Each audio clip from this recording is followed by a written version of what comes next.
রক্তদান শিবিরে এবার এগিয়ে এলো কাশীপুর ব্লকের বেকো গ্রাম পঞ্চায়েত এলাকার স্বেচ্ছাসেবী সংগঠন আদ্রা হেল্পিং হ্যান্ড ও আদ্রা নেতাজি ওয়েলফেয়ার সোসাইটির উদ্যোগে এবং Raghunathpur volunteer blood donor forum ও West Bengal voluntary blood donor সোসাইটির তত্ত্বাবধানে স্বেচ্ছায় রক্তদান শিবির অনুষ্ঠিত হলো বেকো আঞ্চলিক উচ্চ মাধ্যমিক বিদ্যালয়ে। 3 জন মহিলা সহ 56 জন রক্তদাতা এই দিন স্বেচ্ছায় রক্তদান করেন।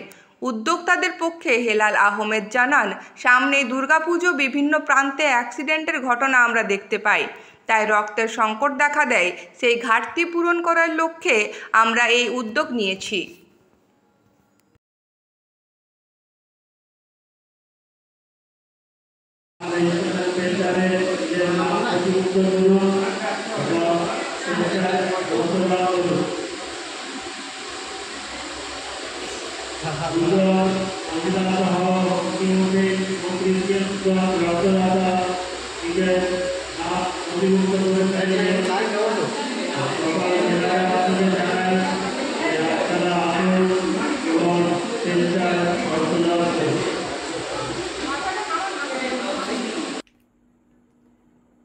বেকো রক্তদান সমিতির উদ্যোগে আর আদ্রা নেতাজি ওয়েলফেয়ার সোসাইটি ও আদ্রা হেল্পিং হ্যান্ডের সহযোগিতায় এই স্বেচ্ছায় রক্তদান শিবিরটি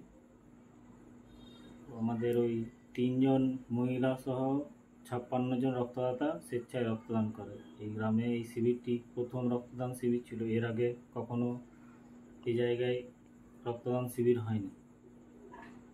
আগামী দিনেও আমরা এই জায়গায় শিবির অনুষ্ঠিত করব, আর আমরা চেষ্টা করব যে আরও বেশি রক্তদাতা যাতে স্বেচ্ছায় রক্তদান করেন এবং আমরা যাতে শিবিরটি আরও ভালোভাবে করতে পারি।